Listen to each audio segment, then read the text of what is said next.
जय हिंद दोस्तों, आशा करता हूं आप सभी स्वस्थ होंगे। मेरा नाम है विक्रम कुमार। इस वीडियो में हम लोग अकोमोडेशन इन बेल्जियम के बारे में पढ़ेंगे। इससे पहले टॉपिक में हम लोगों ने श्रीलंका के एथनिसिटी और श्रीलंका में जो मेजोरिटिज्म की पॉलिसी अपनाई गई उसके बारे में डिस्कस किया था। समझा था कि किस तरह से सिन्हालो को ऑफिशियल लैंग्वेज डिक्लेयर करने के बाद वहां की इलेक्टेड गवर्नमेंट के द्वारा क्या कॉन्सिक्वेंसेज रहे, क्या इंपैक्ट पड़ा श्रीलंका के ऊपर और किस तरह से एक सिविल वॉर देखने को मिला। इस चीज को समझते हुए हम अगला टॉपिक समझ रहे हैं, केस ऑफ बेल्जियम। बेल्जियम में किस तरह से अकोमोडेशन किया गया। एक बात बहुत जरूरी कि पावर को जब शेयर नहीं किया गया तो क्या इंपैक्ट मिला, क्या उसका कॉन्सिक्वेंसेज रहा। अब जब पावर को शेयर किया जाएगा तो उसका रिजल्ट, उसका आउटकम क्या रहेगा, उसके कॉन्सिक्वेंसेज क्या रहेंगे।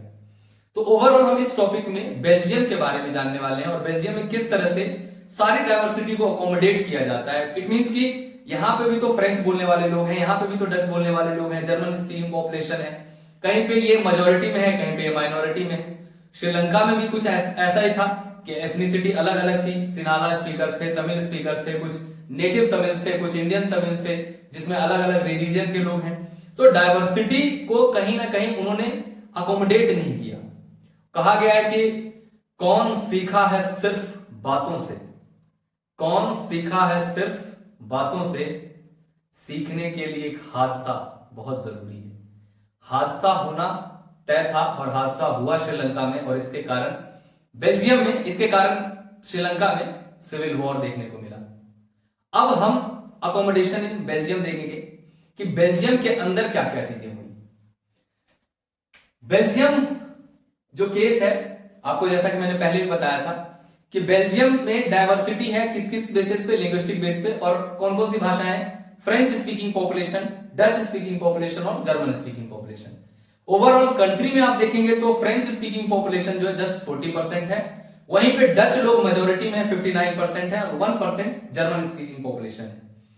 अब कैपिटल के अंदर ये सिचुएशन कंप्लीटली रिवर्स हो जाता है। वहां पे जो है फ्रेंच स्पीकिंग पॉपुलेशन 80% और डच स्पीकिंग पॉपुलेशन सिर्फ 20% होती है।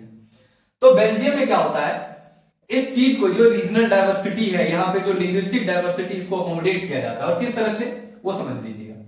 Belgium recognise the existence of regional differences and culture diversities, which means कि बेल्जियम ने श्रीलंका की तरह नहीं किया। बेल्जियम ने नहीं देखा कि हम मेजॉरिटी में है तो हम अपने आप को डोमिनेट करें ओवर द माइनॉरिटी। इन्होंने क्या किया कि यहाँ की जो एग्जिस्टेंस है, यहाँ का जो कल्चरल वैल्यूज है, यहाँ का जो आप कह सकते हैं यहाँ पे रीजनल ऑटोनॉमी होनी चाहिए, इस चीज को रिकॉग्नाइज किया। ठीक है, जो डिफरेंसेस है उनके बीच में। देखिए ओवरऑल क्या बात है कि आप सिमिलैरिटीज में कब तक रहिएगा। एक दिन, पूरे दिन आपको एक जैसा खाना खिलाया जाए, फिर अगले दिन सेम खाना, फिर अगले दिन सेम खाना, तो आप भी उस खाने से उब जाइएगा। तो एक तरह का कहीं ना कहीं होने से आप खुद उब सकते हैं। तो आप सोचिए खुद कि आपके आसपास सब एक जैसे लोग हों, सब एक ही जैसा थॉट प्रोसेस रखते हो, सबके एक जैसे ओपिनियन हो, सबके एक जैसे कपड़े हो, सब एक जैसा बोलते हो। बोलना तो लगभग एक जैसा ही होता, बट फिर भी सब एक जैसे ही हो। ठीक है, जिस तरह से आपकी सोच मिलती हो, अगले की सोच मिलती हो, तो जो भी बात आप करेंगे, कोई डिबेट नहीं होगा, कोई डिस्कशन नहीं होगा। और ओवरऑल ये खूबसूरती है। देखिए खूबसूरती किस मायने में है कि आप साउथ में चले जाइए, आप वेस्ट में चले जाइए, आप ईस्ट में चले जाइए, आप नॉर्थ में चले जाइए, आप सेंट्रल में चले जाइए, कहीं भी जाइएगा तो आपको डाइवर्स लोग दिखेंगे। वहां पे उनकी यूनिक चीजें दिखेंगी, उनका अपना कल्चर होता है, उनका अपना ट्रेडिशन है, उनके अपने फूड्स हैं, उनके अपने पहनावे हैं। तो ये डाइवर्सिटी कहीं ना कहीं बहुत खूबसूरत चीज है। ठीक है, यूनिटी इस डाइवर्सिटी के कारण आते हैं हमारे देश में, अगर हम अपने देश के रेफरेंस में समझें। तो यहाँ पे जो बेल्जियम वाले लोग हैं, उन्होंने क्या देखा कि भाई यहाँ कल्चरल डाइवर्सिटी जो है या डिफरेंसेस जो है, उसे कहीं ना कहीं रिकॉग्नाइज करना बहुत जरूरी है। ठीक है, तो 1917 से लेकर के 1993 तक, 93 कर लेने से 93 तक क्या हुआ, उन्होंने अमेंड किया अपने कॉन्स्टिट्यूशन को, संशोधन किया। अमेंडमेंट मींस कॉन्स्टिट्यूशन में चेंजेस किए, परिवर्तन लाया गया। क्या चेंजेस लाए गए, 4 बार चेंजेस किए। क्या क्या चेंजेस किए उन्होंने उस डाइवर्सिटी को, उस डिफरेंसेस को अकोमोडेट करने के लिए। तो सबसे पहला, the number of Dutch and French speaking minister shall be equal in the central government. अब सेंट्रल गवर्नमेंट क्या होता है, जैसे हमारे देश में अभी फिलहाल में बीजेपी गवर्नमेंट रूल करती है। ठीक है, तो ये मान लीजिए ओवरऑल बेल्जियम है। अब इस पूरे के पूरे कंट्री को रन करने के लिए यूनियन गवर्नमेंट या सेंट्रल गवर्नमेंट जो है, उसमें जो फ्रेंच स्पीकिंग पॉपुलेशन है, यानी फ्रेंच स्पीकिंग पॉपुलेशन का जो रिप्रेजेंटेशन है, और दूसरी तरफ जो डच स्पीकिंग पॉपुलेशन का रिप्रेजेंटेशन है, उनके दोनों के दोनों रिप्रेजेंटेशन यानी मिनिस्टर इक्वल होंगे। ठीक है, अब इक्वल होने के बाद क्या होगा कि किसी के बीच में कोई कॉन्फ्लिक्ट नहीं रहेगा। दूसरा, thus no single community can make decision unilaterally। अगर कोई भी फ्रेंच सिर्फ और सिर्फ चाहेंगे कि हम अपने पक्ष में कोई पॉलिसी डिसाइड कर लें, कोई अपने फेवर में कोई काम कर लें, तो वो नहीं पॉसिबल होगा। दूसरी तरफ अगर डच चाहेंगे तो वो भी नहीं कर सकते हैं। It means no single community can make decision unilaterally. अगर वो चाहें भी तो कुछ भी चेंजेस नहीं कर सकते हैं अकेले होकर के।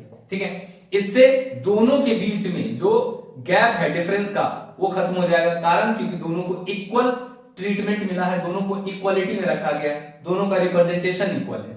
दूसरा देखिए, the state government are not subordinate to the central government. यानी कि जो जैसे देखिए ये बेल्जियम है आपका, बेल्जियम के अंदर एक फ्लेमिश रीजन है, दूसरा वॉलोनियल रीजन है। ठीक है, तो फ्लेमिश रीजन में आप अगर देखेंगे तो फ्लेमिश रीजन में जो है वो डच बोलने वाले लोग हैं और वॉलोनिया रीजन में फ्रेंच स्पीकिंग पॉपुलेशन है।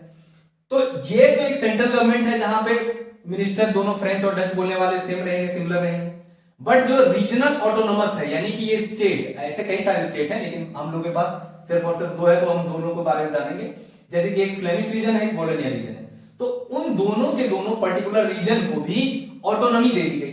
ठीक है, और ऑटोनॉमी इस लेवल पे दी गई कि ये एक दूसरे का सबऑर्डिनेट नहीं होंगे, एक दूसरे के नहीं, मतलब कि जो सेंट्रल गवर्नमेंट का है वो स्टेट गवर्नमेंट सेंट्रल गवर्नमेंट के सबऑर्डिनेट नहीं रहेगा। यानी कि जो यहां की गवर्नमेंट है वो सेंट्रल गवर्नमेंट के सबऑर्डिनेट अधीन यानी कि उसके नीचे नहीं काम करेगा, बल्कि वो भी ऑटोनॉमी यानी ऑटोनॉमस रहेगा।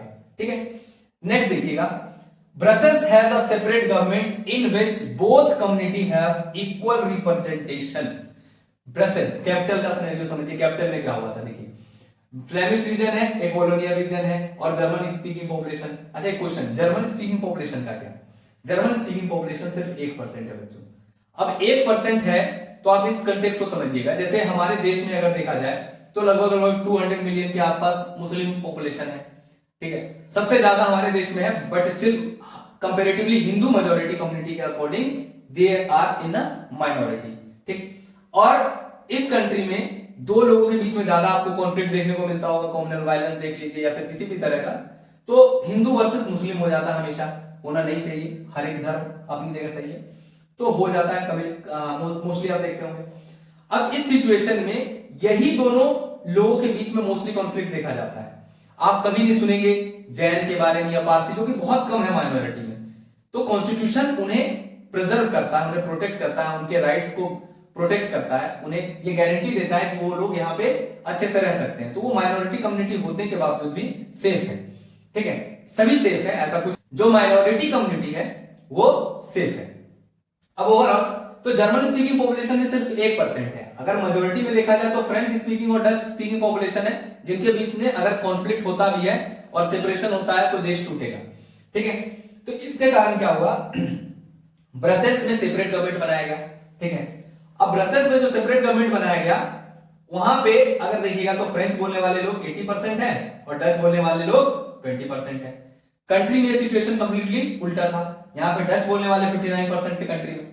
Brussels has separate government in which both community have equal representation, यानी कि जो वहां पे मिनिस्टर है फ्रेंच स्पीकिंग पॉपुलेशन की तरफ से जो रिप्रेजेंटेशन है या डच स्पीकिंग पॉपुलेशन की तरफ से जो रिप्रेजेंटेशन है वो दोनों के दोनों इक्वल रहेंगे। ऐसा क्यों? तो कंट्री का सिनेरियो में आपने देखा था क्या कि वहां पे डच स्पीकिंग पॉपुलेशन जो कि 59% है, उन्होंने इस चीज को माना कि ठीक है हम मेजॉरिटी में है, स्टिल मेजॉरिटी में होते हुए उन्होंने फ्रेंच लोगों की जो बात है वो रखी, यानी कि कॉन्स्टिट्यूशन में जब ये चेंजेस किए गए तो उन्होंने इक्वल रिप्रेजेंटेशन देने का मौका दिया। तो इसी तरह से यहाँ पे फ्रेंच स्पीकिंग पॉपुलेशन ने डच लोगों की बात रखी और डच स्पीकिंग जो रिप्रेजेंटेशन है डच लोगों की तरफ से जो रिप्रेजेंटेशन है उसे इक्वल रखा। तो यहाँ पे देखिए कितने पीस तरीके से, शांति, एकदम सौहार्द जिसे कहते हैं, ब्रदरहुड का रिप्रेजेंटेशन इन दोनों लिंग्विस्टिक ग्रुप ने दिया। Apart from that centre and state government there is third kind of government. ध्यान रखना ये चौथा स्टेप लिया गया था। ठीक है, इसके अलावा जो सेंटर में इक्वल रिप्रेजेंटेशन है दोनों का, फ्रेंच और डच का, स्टेट में सबऑर्डिनेट नहीं रहा स्टेट, और जो कैपिटल है वहां पे भी देखेंगे तो डच और फ्रेंच स्पीकिंग दोनों पॉपुलेशन इक्वल है। This community government is elected by the people belonging to one language community. One language community का मतलब क्या है? वो फ्रेंच स्पीकिंग पॉपुलेशन हो, चाहे जर्मन स्पीकिंग पॉपुलेशन हो, चाहे डच स्पीकिंग पॉपुलेशन हो, वहां से एक रिप्रेजेंटेशन होगा।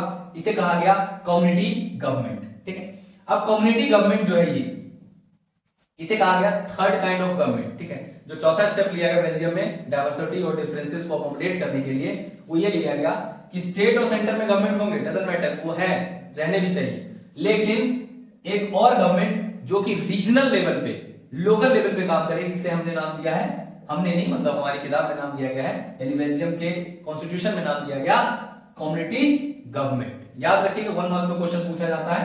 ठीक है, क्या नाम था? तो कम्युनिटी गवर्नमेंट। अब इस कम्युनिटी गवर्नमेंट का क्या काम है? ठीक है, this government has the power regarding cultural, educational and language related issue. ठीक है, किसी भी रीजन में रहे, चाहे वो फ्लेमिश रीजन में रहे, चाहे वो वोलोनियल रीजन में रहे, चाहे वो जर्मन रीजन में रहे, यानी कि उसी जर्मन स्पीकिंग पॉपुलेशन वाले रीजन में रहे, और कोई भी भाषा वो बोल रहे हैं, मान लीजिए अगर कोई फ्लेमिश रीजन में रहता है, ठीक है, और फ्लेमिश रीजन में रहने के बाद वो फ्रेंच स्पीकिंग पॉपुलेशन है, फ्रेंच लैंग्वेज बोलता है, तब भी कोई भी कहीं भी रहे, कोई भी लिंग्विस्टिक ग्रुप का व्यक्ति रहे, तो उसका सिंगल रिप्रेजेंटेशन यानी कम्युनिटी गवर्नमेंट उसका देखरेख करेगी। और किन किन मैटर्स पे करेगी? कल्चरल, एजुकेशनल और लैंग्वेज। इससे क्या हुआ कि जो रीजनल ऑटोनॉमी है वो भी डेवलप हुआ, यानी लोकल लेवल पे भी लोग इंडिपेंडेंट रहे और अपना रिप्रेजेंटेशन रख पाए। This helped to avoid civic strife between two major communities and a possible division of country on a linguistic line. ठीक है, ये जो अकोमोडेशन बेल्जियम ने किया 1970 से लेकर के 1993 तक, 4 बार जो कॉन्स्टिट्यूशन में अमेंडमेंट करके चीजें चेंज की, डाइवर्सिटी को अकोमोडेट किया, उसके थ्रू ये क्या हुआ? जैसे देखिए श्रीलंका में तो सिविल वॉर हो गया था, क्योंकि उन्होंने सिर्फ और सिर्फ एक लैंग्वेज को सबसे ज्यादा तवज्जो दिया, एक को ऑफिशियल बना दिया, बाकी को डिसरिगार्ड कर दिया। लेकिन यहाँ पे देखिएगा कि सभी को साथ में लाया गया। अब साथ में लाया गया, जिसके कारण क्या हुआ? अवॉइड सिविक राइट, यानी कि सिविल वॉर एक तरह से खत्म हो गया। ठीक है, अब सिविक मींस जो सिविलियंस हैं उनके बीच में ये स्ट्रगल खत्म हो गया। द टू मेजर कम्युनिटी कौन कौन से? जो एक फ्रेंच स्पीकिंग पॉपुलेशन और दूसरा डच स्पीकिंग पॉपुलेशन है, ये दोनों मेजॉरिटी में थे। इन दोनों के बीच में पॉसिबिलिटी था, अगर मान लीजिए ऐसा कॉन्फ्लिक्ट होता और मान लीजिए वहां का गवर्नमेंट जो इलेक्टेड गवर्नमेंट है वो किसी एक पर्टिकुलर लैंग्वेज लिंग्विस्टिक ग्रुप को पूरी तरह से सपोर्ट करता और उन्हें प्रोटेक्ट करते, उन्हीं के लैंग्वेज को ऑफिशियल लैंग्वेज डिक्लेयर कर देता, तो क्या होता? लिंग्विस्टिक बेसिस पे, लिंग्विस्टिक लाइंस पे हो सकता था, पॉसिबल था कि वो देश डिवाइड हो जाता, 2 यूनिट में बढ़ जाता। लेकिन यहाँ पे अकोमोडेट किया गया, और जिसके कारण क्या देखने को मिला? बड़े ही सौहार्द, शांतिपूर्ण तरीके से, भाईचारे के तरीके से सब के सब एक साथ रहने लगे, पीस और हार्मनी के साथ रहने लगे। ठीक है, जिसके कारण किसी भी तरह का कोई भी कॉन्फ्लिक्ट देखने को नहीं मिला। अब इसके कारण क्या हुआ? Many European country came together to form the European Union. Brussels was chosen its headquarter. European Union क्या होता है? यूरोपियन कंट्रीज का एक यूनियन है। आपको अगर याद हो तो G20 समिट हुआ है इंडिया में इसी साल। ठीक है, 19 देशों के साथ साथ एक यूरोपियन यूनियन भी शामिल होता है इसके अंदर। ठीक है, तो ये यूरोपियन यूनियन पूरे होल यूरोप को, जो यूरोपियन कंट्री है वहां के सभी जो इस यूनियन से जुड़े हुए उसको रिप्रेजेंट करते हैं। तो इस यूरोपियन यूनियन को जब बनाया गया ना, कंट्री यूरोपियन यूनियन जब बन रही थी, तो ब्रसेल्स को चूज किया गया इसके हेडक्वार्टर के लिए। क्यों चूज किया गया? क्योंकि जिस तरह का इन्होंने प्रेजेंटेशन दिया, जिस तरह का इन्होंने काम किया सारी डाइवर्सिटी को अकोमोडेट करने का, उससे कहीं ना कहीं एक एग्जांपल सेट किया इन्होंने, और उस एग्जांपल के थ्रू इसका हेडक्वार्टर यहाँ पे सेलेक्ट किया गया। अब ओवरऑल इस टॉपिक में आपने क्या समझा कि भाई बेल्जियम में डाइवर्सिटी को अकोमोडेट करने के लिए सिंपल सी तरीके से आप याद कैसे रखेंगे, क्योंकि एक पक्का यहां से क्वेश्चन पूछा जाएगा। एक आपने टॉपिक सेपरेट पढ़ा क्या कि एथनिसिटी क्या है दोनों जगह की, श्रीलंका और बेल्जियम की। इसके बाद आपने क्या पढ़ा कि किस तरह से मेजॉरिटिज्म की पॉलिसी श्रीलंका में अपनाई गई, और दूसरा अभी आप पढ़ रहे हैं बेल्जियम में किस तरह से अकोमोडेशन हुआ। तो 4 बातें आपको याद रखना है कि 1970 से लेकर के 1993 तक कॉन्स्टिट्यूशन में 4 बार अमेंडमेंट किए गए। पहला, जो सेंट्रल गवर्नमेंट है, सेंट्रल गवर्नमेंट यानी ओवरऑल कंट्री की जो गवर्नमेंट है, उसमें फ्रेंच और डच स्पीकिंग मिनिस्टर को इक्वल कर दिया गया। दूसरा, स्टेट को रीजनल ऑटोनोमस यानी कि स्टेट को पूरी तरह से ऑटोनॉमी दी गई, यानी वहां पे किसी भी तरह से स्टेट सबऑर्डिनेट नहीं रहा सेंट्रल गवर्नमेंट के। ठीक है, सिंपल भाषा में state is not subordinate to the central government. Third, उन्होंने क्या किया? कैपिटल के सिचुएशन में वहां पे भी मिनिस्टर्स इक्वल रखे, क्योंकि फ्रेंच और डच स्पीकिंग पॉपुलेशन, जहां पे कंट्री में डच स्पीकिंग पॉपुलेशन मेजॉरिटी में थी, तो वहां पे उन लोगों ने कोऑपरेट किया, यहाँ पे फ्रेंच स्पीकिंग पॉपुलेशन ने कोऑपरेट किया। थर्ड के बाद आता है fourth community government. Apart from that state और सेंट्रल गवर्नमेंट के अलावा थर्ड काइंड ऑफ गवर्नमेंट बनाया गया जिसे कम्युनिटी गवर्नमेंट का। ये चारों लाइन आप याद रखिएगा अच्छे से, एक क्वेश्चन पक्का पूछा जाएगा आपसे, ठीक है। यूरोपियन यूनियन का हेडक्वार्टर ब्रसेल्स में चूज किया गया बनाने के लिए, 1 मार्क्स का यहां से भी क्वेश्चन। कम्युनिटी गवर्नमेंट 1 मार्क का यहां से क्वेश्चन। ओवरऑल ये टॉपिक आपका पूरी तरह से फिनिश होता है। अगले टॉपिक में हम लोग समझेंगे कि पावर शेयरिंग डिजायरेबल क्यों है, ठीक है। अभी आपने क्या देखा कि पावर एक जगह शेयर हुआ तो क्या उसके कॉन्सिक्वेंसेस रहे, और एक जगह पावर शेयर नहीं हुआ तो उसकी कॉन्सिक्वेंसेस क्या रहे। ओवरऑल 2 केस आपने पढ़ा, जहां पे श्रीलंका में सिविल वॉर, जब पावर शेयर नहीं हुआ तो सिविल वॉर हुआ, और यहां पे पावर शेयर हुआ तो सभी लोग एक साथ सौहार्द के साथ भाईचारे के साथ आराम से रह पा रहे हैं। तो ओवरऑल पावर शेयर करना चाहिए। स्टार्टिंग में मैंने क्या कहानी सुनाया था कि अगर पावर शेयर हो तो दोबारा वो चीजें बन सकती हैं, ठीक है। अगर एक के पावर, सारा का सारा पावर एक हाथ में आ जाए तो कहीं ना कहीं वो अपनी मनमर्जी का करेगा, अपनी चीजें थोप देगा दूसरे लोगों पे, या मेजॉरिटी के पास पावर चला जाए तो वो माइनॉरिटी के ऊपर अपना डोमिनेंस साबित करने की कोशिश करेगा, डोमिनेट करने की कोशिश करेगा। तो पावर शेयरिंग बहुत बढ़िया चीज है। शेयरिंग इज केयरिंग होता है, जितना आप शेयर करेंगे चीजें उतना बढ़ेगा। जैसे आप प्यार शेयर कीजिए तो बहुत बढ़ेगा, आप नफरत शेयर कीजिए तो आपके दुश्मन बनते रहेंगे। तो जिस तरह से जो चीज आप शेयर कीजिएगा वो बढ़ता है। तो यहां पे लोगों ने क्या शेयर किया, प्यार, और उस प्यार के कारण क्या देखने को मिला कि सभी लोग एक साथ पीस और हार्मनी के साथ रह पाते हैं। तो ओवरऑल ये टॉपिक आपका खत्म होता है। अगली टॉपिक में हम लोग पावर शेयरिंग डिजायरेबल क्यों है, why power sharing is desirable, product और मोरल रीजन को समझेंगे। Thank you very much.